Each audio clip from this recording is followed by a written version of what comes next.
Hello, I'm Mario Toneguzzi, co-editor-in-chief with Retail Insider, taking care of retail business today with Bruce Winder, who is a retail analyst. Thanks for joining us today, Bruce. Thanks for having me on the program, Mario. Well, some interesting news developments in Ontario starting tomorrow, where the sale of alcohol is in convenience stores. Tell me your thoughts about this new, I guess, era in the sale of liquor in Ontario. Yeah, it's a pretty big shakeup. I mean, when you look at the industry, it's been established through controlled retailers for a number of years, decades, if not 100 years. You've got the beer store on one side, which is owned by large brewers, and then you've got the LCBO, which is owned by the government of Ontario. And what's happening that's quite interesting is as of tomorrow, as of Thursday, I guess the 5th of September, convenience stores can sell select beer, wine, and ready-to-drink alcohol servings in their stores at the price that they set. And of course, you have to apply for a license, but there's been over 4,000 licenses granted. So it's a pretty big deal. And later in October, I believe it's Halloween, grocers will have the opportunity to sell alcohol under sort of a new deal.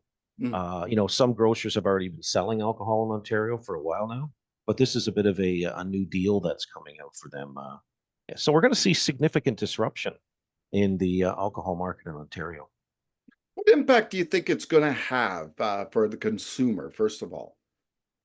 Yeah, well, I think it's going to be quite interesting, and we'll have to see sort of what as this rolls out, sort of what the total net effect is. But it's certainly going to offer this consumer more convenience, so that they don't have to drive to a beer store or an LCBO if they don't want. They can go to their local gas station or convenience store. So definitely convenience is a big plus, albeit it's going to be a limited assortment. So I would imagine the convenience stores are going to carry the 80/20 rule of SKUs at the most, a little bit of beer, a little bit of most popular brands of beer, wine, etc. Yeah. The question is, I think, Mario, is what price they're going to charge. Because the government has allowed convenience stores to set their own price, and convenience stores are convenience stores. They're there to offer a convenience, and by definition, they usually charge a premium. So we just need to see what that premium will be. Will it be 10, 20, 30%? I'm not sure. How will that sit with customers? I'm not sure.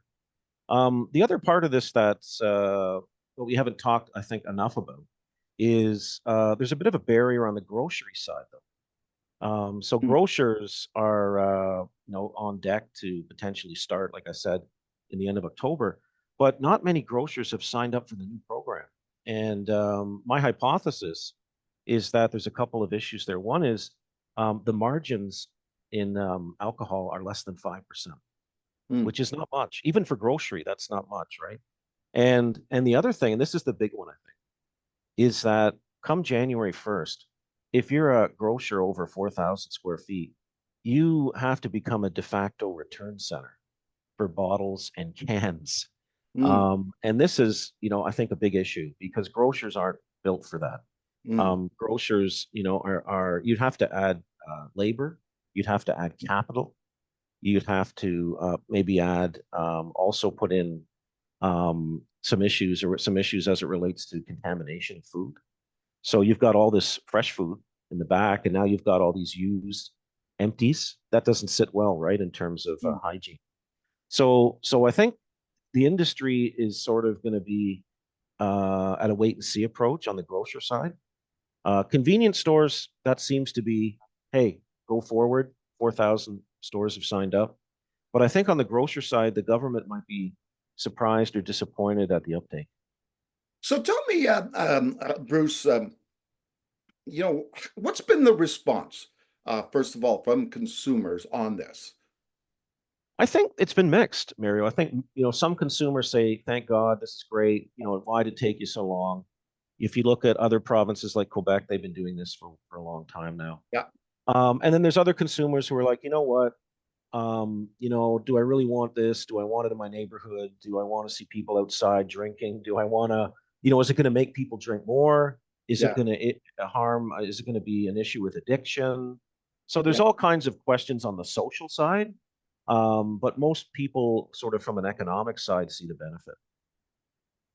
Yeah, has there been a lot of pushback from sort of anti-drinking kind of lobbyists and that element of those types of organizations? I'm not sure. I mean, I haven't been following it as much, but I'm assuming there is. I think there's been some activity on that, just Yeah, because it's such a major change. I mean, that's sort of why originally people thought that the LCBO and the beer store, had a place because of regulating who gets to buy it. You can't regulate who consumes it, but you can regulate who buys it. But I think the issue here too is that the government's still going to regulate who buys it.